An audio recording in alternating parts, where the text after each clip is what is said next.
In this video we are going to look at a fully automated workflow to upload emailed documents, such as sales orders or supplier invoices, into Dynamics NAV. To start, we need a mailbox to receive the emails. Typically, the email address will be orders at, or accounts at, your company name. Any email arriving in this mailbox will trigger the workflow. The documents attached to the emails can be PDFs, Excel, EDI, or CSV files.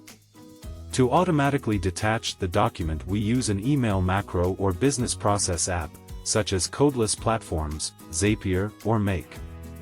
We then use our artificial intelligence engine to automatically identify both the document type and the business partner that sent the document.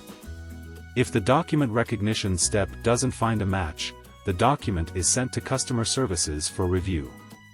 The required data is now extracted, transformed, and validated.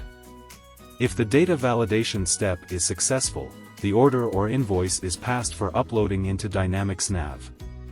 Any failure of the user-defined business rules will route the document into the error handling process. The Dynamics NAV API, or an integration layer, uses the data to create the new transaction.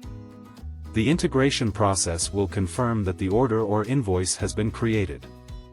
As part of the final step, an email can be sent to the customer to confirm receipt of their order, or for supplier invoices, three-way matching of the invoice, GRN and original PO can be used to release the invoice for payment. If you are looking for a solution to automate the data entry of your sales order or supplier invoices, then please contact us at the link below.